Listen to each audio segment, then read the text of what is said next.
So, today we're going to discuss how to leave your job in 2024. Whether you are an educator, working corporate, whatever the job might be, we're going to talk about the options because I will tell you that in my experience, I have found that typically money is the problem. Money is the reason that we will stay on a job even though it is killing us, even though it is stressing you out, even though you are struggling, even though it is chronically making you ill.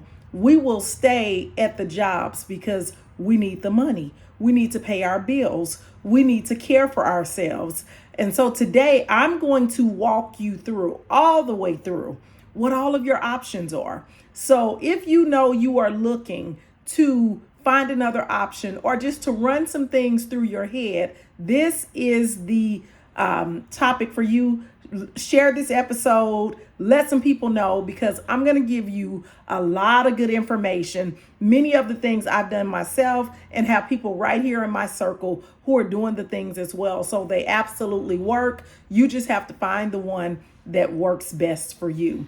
So the first step that I'm going to tell you that you need to do is assess what you have and what you need. Part of the problem is we will decide that we want to leave, but we won't take the time to figure out what that looks like or how we're going to make it work. Once you make the decision, then you should be thinking about, what is my exit plan? What is my strategy to get out of this place? So my first piece of advice is to assess what you have and what you need. How much do you need? And the question is, do you know how much you need? How much do you truly need to leave your job? Let me tell you a fallacy that we have. We will think that we need to have money for the rest of our lives in order to leave this job. And that is just not true. You do not have to have money set for the rest of your life. No matter what job you're on, you're not going to have money for the next 3-4 years unless you've planned to have money for the next 3 to 4 years. And most times we're also not looking to sit and do nothing and never work again. So let us think about, the dog was snoring. Let us think about how much money do we really need? So when I say how much do you need, and then do you know? So do you need 3 months? Do you need 6 months? Do you want to, have at least a year set up? Maybe you're looking at a 9-month period. But how much does that really cost you? And then you have to know how long it will last. Now, this is much more complicated than this, and I'm going to walk you through this. So please be patient with me. So this is how I was able to do it. I thought about what my house note was. My house note at the time was $1,300. It was $1,200 and some change. I just rounded it up to $1,300. I also had a car. I had a Honda Accord that was fairly new that I was still making payments on. And so I determined that if I did not have that car note, I would then be able to not have to make that payment out. That payment was $488 a month. So what I did was I decided that if there's anything I can do to quickly pay the vehicle off, then I would do that. I would pay the vehicle off. So I started making double payments, and this is while I'm still at school. This is while I'm still working full time in the school system. So then things like my auto insurance. My auto insurance at the time was almost $1,300 a month. I'm sorry, every 6 months. And so I said, if I can just get the auto insurance paid off in a 6-month period, as opposed to the monthly payments, that'll be a big load off as well. So I put that on my list to make sure that I paid the 6 months, and then I didn't have to worry about my car insurance for 6 months. I began to track my utilities, and I came to learn that $500 pays my utilities, all of them: light, gas, sewer bill, trash bill, all of my utilities, $500. And a lot of times I had a little something left over. It just really depends on your area. At one point we were living in a house that had all electric. So we only had to pay the electric bill and the water bill and the trash bill. So $500 would take care of that. And then my groceries. If I'm not working, I'm not going to be spending as much on groceries as well as much going out to eat. So I estimated it at $125 per week.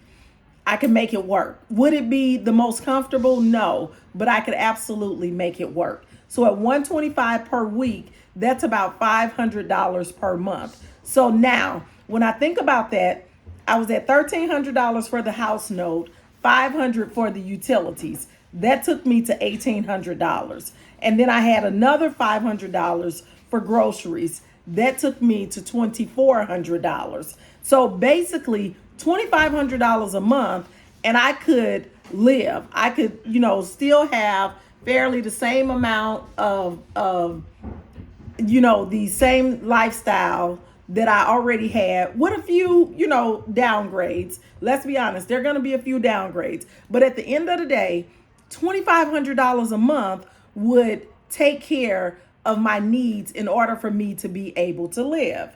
And so you need to know, how much do you need? A lot of times when we're just thinking in our heads, we think way too big. We think too big of a number. Before I had figured out it was $2,500, I really thought that it was going to be like $3,700, close to $4,000, because that's what I was spending with my work check. So I said, this is how much I make from work. This is how much my household bills are. But that's not true, folks. So you really have to think about, how much do you need? So if you were going for $2,500, and let me get my calculator. So $2,500 times 6 months, that would be $15,000. So $2,500 times 6, we're at $15,000. Now you're probably saying, now Chanel, where are you getting $15,000? Where am I getting $15,000 from? I got it for you. Let me explain it to you. Hang in there with me. So some people are going to say, just give me 3 months and I'm good to go. That's $7,500. So $7,500 for 3 months, $15,000 for 6 months. And then if you go for a whole year, which, it just depends on your comfort level, that's $30,000. I'm not doing a whole year of savings, because I know that if I can get my time back and get myself back on track and get back in alignment, I can figure out a way to make money. But let's talk about this. So you got to know how much you need. You got to know how long it's going to last. And so once you figure those things out, at least you have a number. At least you have a number. Now we need to figure out, what are we going to do? What is the way that we are going to exit? What is going to be the strategy? So let's talk about this. Number one, many of you all are eligible for FMLA, Family Medical Leave Act. I'm putting that on the table right away, because with Family Medical Leave Act, I see women who are taking care of parents. You need to tell a doctor to sign those FMLA papers. I see women who are taking care of their children who have disabilities, who have high needs. You need to have that doctor sign the FMLA form. I see women who are dealing with chronic illness and have not gotten that FMLA paper signed by their doctors. I see women who are on every break, they're hospitalized because they push and push and push. And then once the break comes, their body shuts down. I need you to get that FMLA paper filled out. There are women who have diagnosed illnesses and diseases, but they show up at work every single day. FMLA paper. That's going to give you 12 weeks. First of all, that 12 weeks is going to give you a break. That 12 weeks of time is going to allow you to be able to sample out what your life might be like if you didn't have to get up and go to work every single day to this toxic job that's stressing you out, that's keeping you stuck, that's making you sick, that's all of the things. So FMLA is number one. If you have a parent who is aging and you are the one who takes that parent back and forth to the doctor, you are the primary caregiver, you're the one who shows up for everything that needs to happen, sis, all you got to do is go get the paperwork filled out. You don't have to explain anything to the doctor. The doctor is more than willing to fill it out for you. You just haven't asked. Number two, some of you all do not know that your job may very well have the opportunity for you to take a sabbatical. It's something that I didn't know. I was a school teacher and administrator in a public school. And the problem is we don't read our HR manuals. And so we don't know. They're not going to tell you that you can take a 1-year sabbatical. On a 1-year sabbatical, that means that you can take 1 year off, 1 full year. It will be without pay. Many of you all have a lot of sick time and stuff stacked up anyway. But anyway, it will be 1 year without pay, and they will guarantee you your position when you come back. Now, just to be totally clear, if you are an elementary teacher and you are a second grade teacher, you leave on a 1-year sabbatical, they have to put someone in that classroom. Maybe they're going to pull a teacher from 3rd grade down to teach 2nd grade. When you come back, you may not be the 2nd grade teacher anymore, but you're going to be guaranteed a position in the elementary school. So you may come back as a 3rd grade teacher. You may come back as a 1st grade teacher, but that's a part of the price that you're going to have to pay when you go out on a 1-year sabbatical, but they must give you your position back. Do not sit and say, my job does not do that, because I said the same thing. When somebody told me about it, I was like, a sabbatical? We don't do that in our district. And then one day I was talking to the girl who works in HR as the assistant there. She was the assistant in HR. And I said, yeah, because they said somebody took a sabbatical. And she was like, yeah, we have sabbatical, but nobody ever takes it. And sure enough, when I looked it up, you could take a 1-year sabbatical. That year, because we learned about it that year, that had been an ordinance on the books forever. That year, we had 2 or 3 people take a sabbatical simply because word got out that you can take a sabbatical and nobody knew. So a sabbatical is another option. A third option is using your sick time and PTO. I will tell you that when I left the school system, I had 125 days that I had not used. 125 days that they had to pay me for. They had to pay me 125 days, and they did not pay me my hourly rate, which was the horrible part. So when you have days like that, they will not pay you your regular rate. I think I got maybe 125 a day or something like that. And so when I add all of that up, yeah, it came out. I was just about to say it was a nice chunk of change. So when you multiply 125 times 125, it's a nice chunk of change. It may have been less than that. I don't think it was 125 a day. I think it was more like $90 a day. Yeah, it was more like $90 a day. So that was almost $11,000 they had to pay me in sick time because I had 125 days. So just imagine, every year I got 25 vacation days as a building leader. And I was a building leader for 5 years in my overall principalship role. But then I was also an assistant principal before that. And so I had 125 days. I don't even know how you would use 25 vacation days as a principal. And then you still have your sick days as well. So I had 125 days when it was time for me to leave, when I put in my resignation. And we get paid for them. So you can opt to get paid for your days, and it's going to be at a lesser rate. I'm pretty sure our rate was at about $90 a day. Now, here's one that a lot of us, we experience this, but we don't follow up on it. There are so many of us as Black women and as women in general who are in hostile work environments. But I'm going to say this specifically to these Black women, to my Black women. You're in a hostile work environment. You have gone to HR. You have told them that your colleague is tormenting you, is bullying you, is harassing you, is making your life a living hell there at that job. And the HR person is telling you, it'll be okay, just stay away from her, do this, do that, and you're doing that, and it's not changing anything. You're in a hostile work environment. And then when you go and file a complaint, you end up getting moved to a different building, or you end up getting non-renewed, or whatever the situation may be. Some of us got lawsuits that we need to pursue.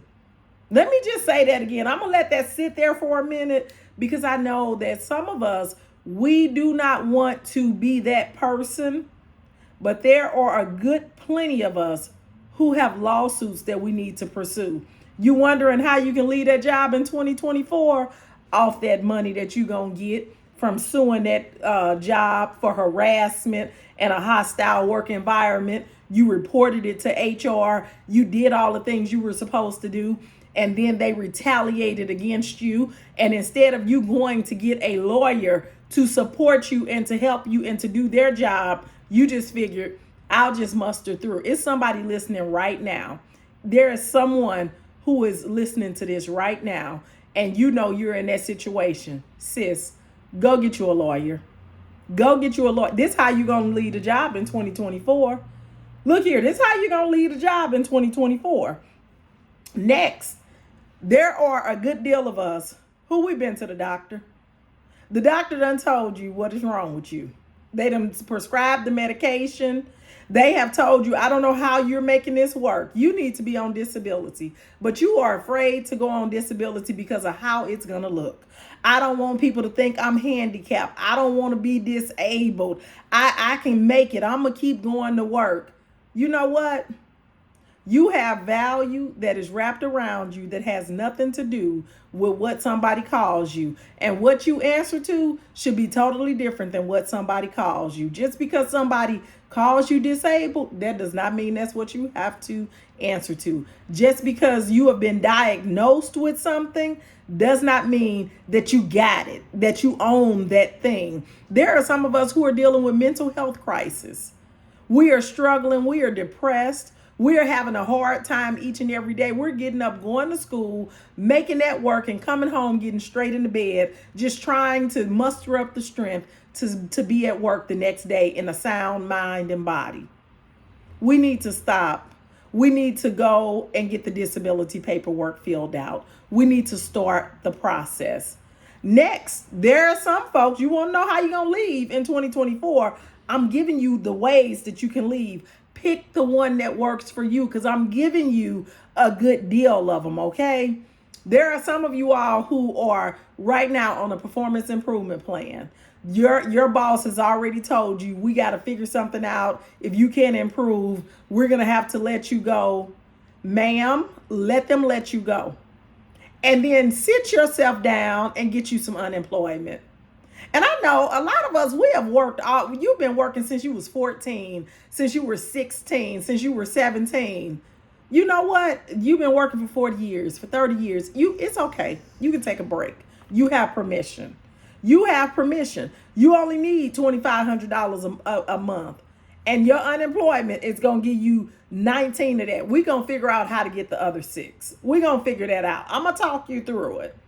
So unemployment, let's be okay with being willing to get back out of the system that we've paid into for the past 30, 40 years. Many of you have been working since you were 15, 16, 17 years old. And then some of us have been working 2 and 3 jobs. Come on now. Next thing. For the people who want to plan this exit, you know you want to leave in 2024.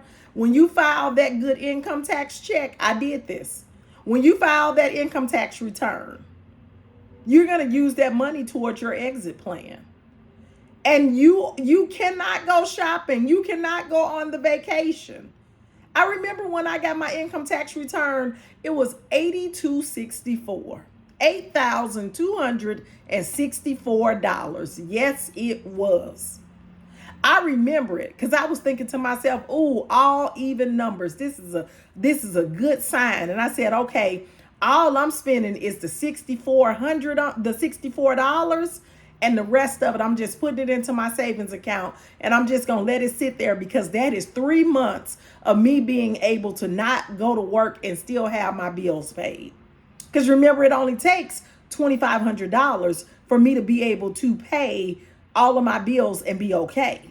So when we file these income tax returns, and let me say this, stop doing your taxes yourself. If you're doing your taxes yourself, that's part of the problem. Let me move on. So your income tax return, you can use that money to beef up your fund so that you can get out of that toxic situation that you're in. if you decide you want to leave a job in 2024, let's make this happen.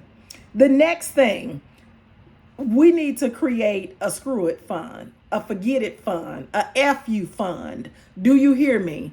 That means that every pay period, we're taking a little money, as much as we can. That means that extra money that we putting into them extra pensions, y'all know how we do. Now you know how we do. We will have a pension plan that the school is paying into, and then we'll have them take an extra $125, $175 from our check to pay into this other Roth IRA or something. Guess what? I need you to stop that.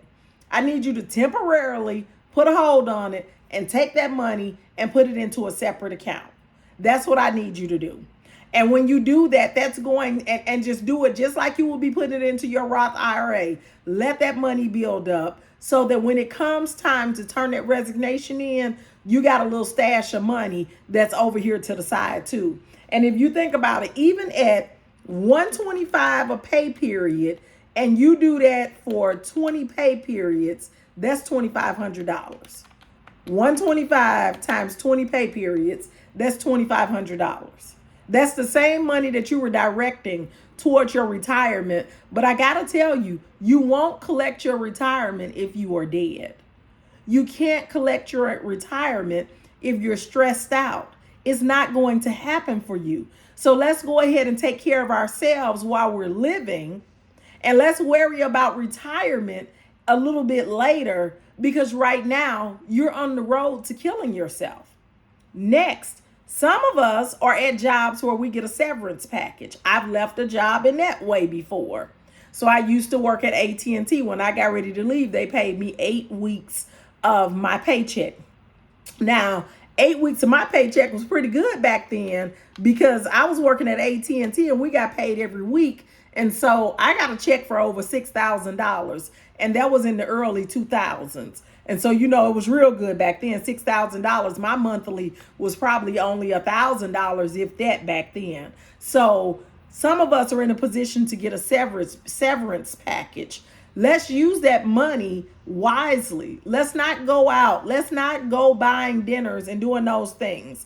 And then some of us, we need to just consider taking a gap year. Like, we need to just consider, you're already in a situation, you were already looking for a different job. Let's just pump the brakes. Let's just decide I'm not going to get a job at this moment. Let me just take a year off and let me figure out, what do I really want for myself in my life? And then some folks, y'all see, I'm giving you lots of options. Your answer is somewhere in this, okay? Some folks, you need to take early retirement. Nothing hurts my heart more than to talk to the women who have been on the jobs 26, 27 years, 25 years, 23 years, and you're struggling. I was talking to one lady. She said that she takes her medication and she's so stressed out and she doesn't know how she's going to make it to the end of the year, but she has 3 more years left. And I said, but I thought you said you were at year number 27. She said, I am. I'm trying to make it to 30. And when I said, but why? Why are you trying to make it to 30? Because at 30, I'll get my full retirement. I'll get the lump sum, is what she said. And I said, can you spend the lump sum when you're dead? Like, what good is it doing to get a lump sum if you're going to die 9 months later? You're stressed out. You're already having issues. You're already on medication. You're already barely making it. And we got to stop putting money over time. We think that money is more valuable than time. Money is available to you in abundance. It does not expire. There is no stop point for money. But for time, you do have a definite amount of time. It ends. So we got to determine that money is not more valuable than time. Okay, so then for some other folks, this is one that me and my husband are doing. So I've always worked a traditional job. My husband has always owned his own business. And so he's 9 years older than me. And so some of you all may be in this situation where one partner is older than the other, or maybe you all are near the same age. But nonetheless, Because we are married, he can file for SSI and it'll come out of my portion of the money. So of course, he's gonna file for SSI. And we're gonna get that check in every single month. And it's going to be drawn off of the money that I put in to the SSI system, Social Security Administration. So in my state, at the one particular job that I worked, we paid into Social Security, and when I changed districts, they did not. However, when I was in corporate, as well as all the time that I've owned my business, I've been paying into into the Social Security Administration system, and they've typically been high amounts of pay that I've made. Even when I was a college student, I was paying into the system, and I was a high level earner. So they can tap into your spouse's retirement, and that also goes to stand for people who were married and then you divorced. If you were married for at least 7 years, I'm just saying you're entitled to your ex-husband's Social Security. So all you have to do is see who's going to be more. I can tell you, quite frankly, my mom did that. My mom's was less than her ex-husband's. They were married for, I think, 11 or 12 years. And she was able to pull from his because he earned more. So she would have only gotten like $800 on her own Social Security. But with his, she was able to get like $1,300. So that might be an option for you.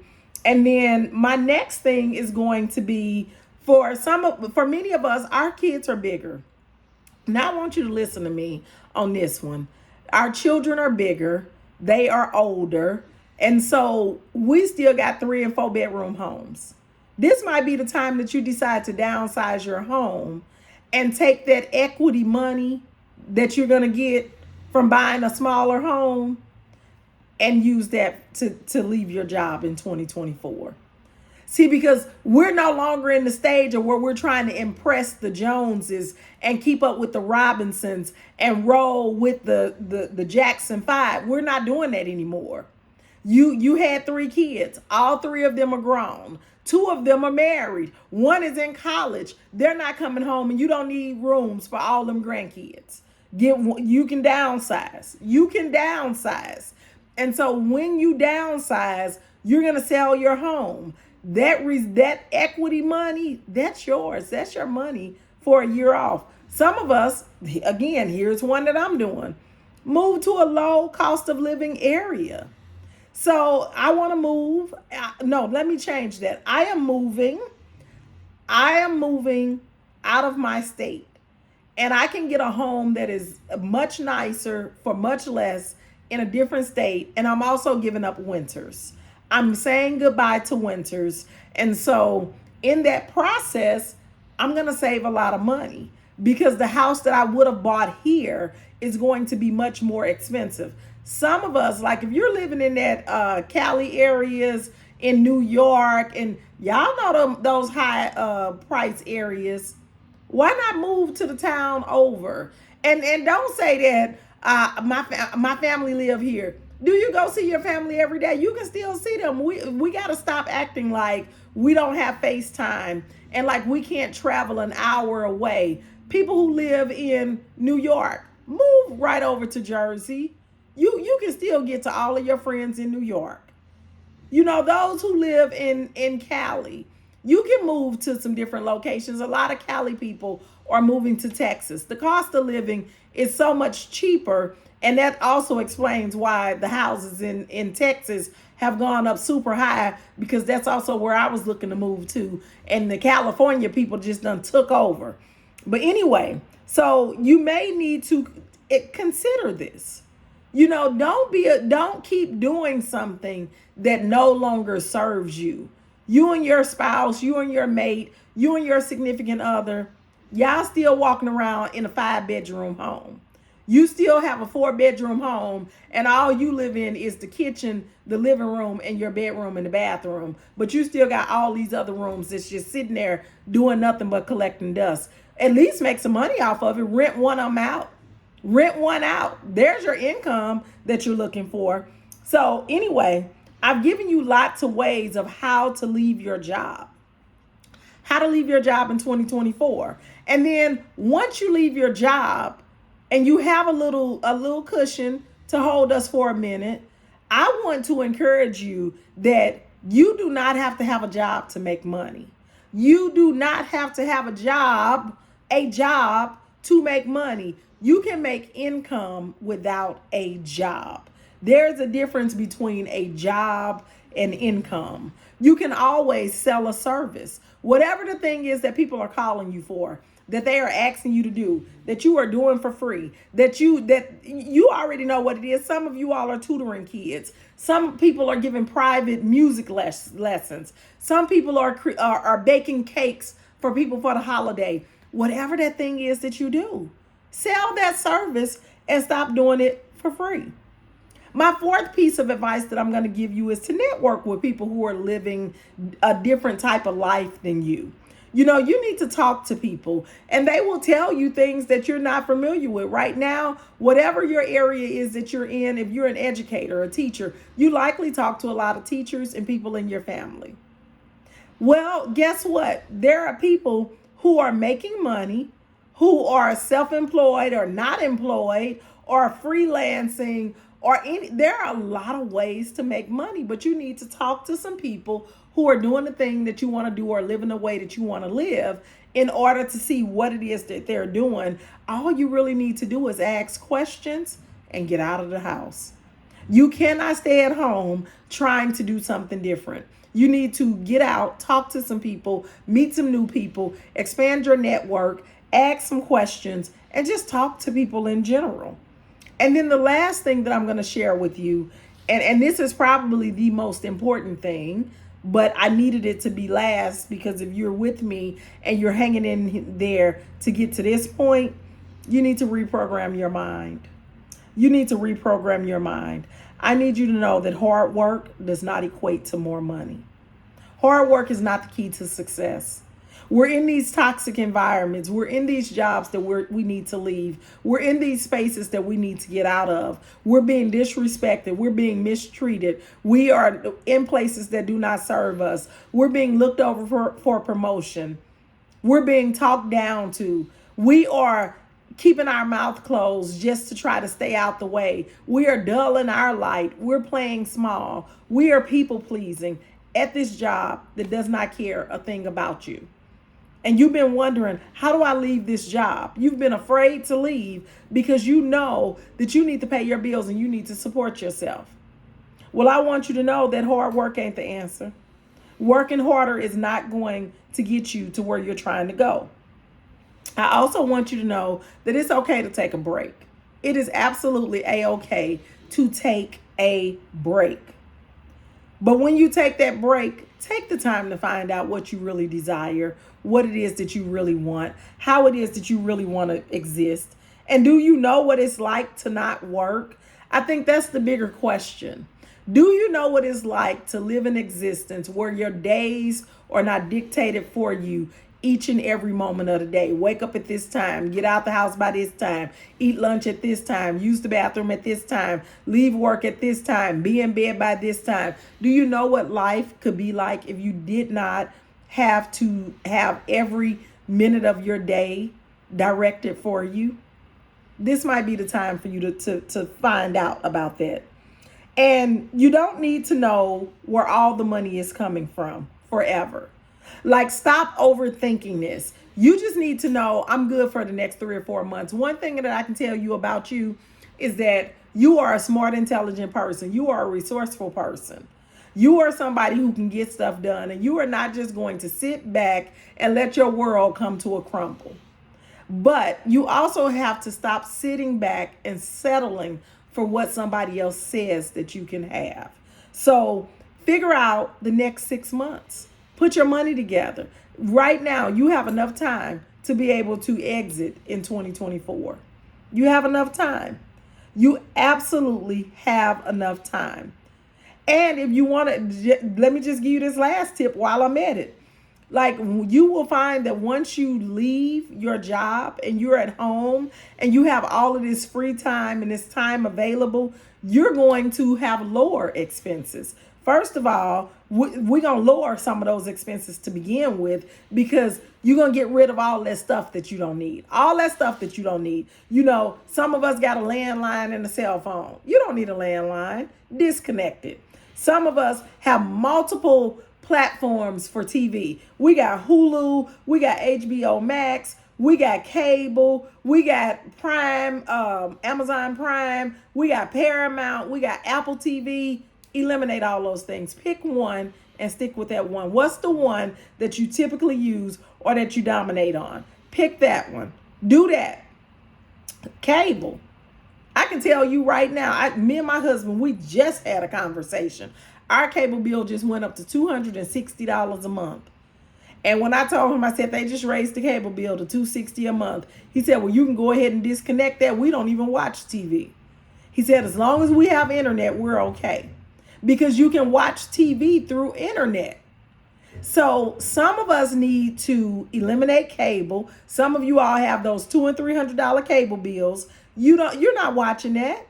Go ahead and disconnect it. You see how we're lowering these expenses? We're going to eliminate all of those services you'll no longer need. You don't need Instacart anymore. You're going to be at home now. So you can go to the store yourself. You don't need them to drop stuff off. We're done with DoorDash. DoorDash is no more, because now you're at home. You were using DoorDash because you were super tired from being at work, driving home, being in rush hour traffic, dealing with the lady next door who works every nerve that you own. And then you got home and you ordered you some DoorDash. Well, now you don't need DoorDash. You can run over to the restaurant and get it yourself. So I just saved you money right there. And then all of those unused memberships. You know the ones I'm talking about. To the gym, you ain't been to the gym. You know, all of the unused memberships. Let's go ahead and cancel some of those. And guess what? You got time now, because you're at home now. When you were at work, you didn't have a lot of time, but you have a lot more time now. And then you can also make money through renting out a room. You got all those bedrooms anyway. Where's that cousin who's on his way home from college, who's looking for a place to stay? Okay, let's go ahead and rent out a room. We got to be willing to be uncomfortable. You cannot expect to do something different and still maintain all of your levels of comfort and everything remain the same. That's not how this works. So what are you willing to give up to go up? Because you're going to get to go up. I'm telling you, once you get to spend some time getting to know yourself, rediscovering what it is that you love, thinking about what it is you want to do, what brings you joy, and how you want to make 2024 and 2025 the best year ever, you're just not even going to know how to move forward. Like, you're going to be so confused as to why you had not done this before now. So come on, let's make this happen. Let's get the plan done. Let's go ahead. Let's make it clear. I'm leaving this job that is killing me in 2024. This is my last year. I'm not putting it off any longer. I should have left a long time ago. I forgive myself for not leaving and for staying in this situation way past the time. But that's okay. I understand that I am more valuable than this job and these bills that I keep showing up to pay. And so now that I know better, I'm going to do better. So let's make that happen.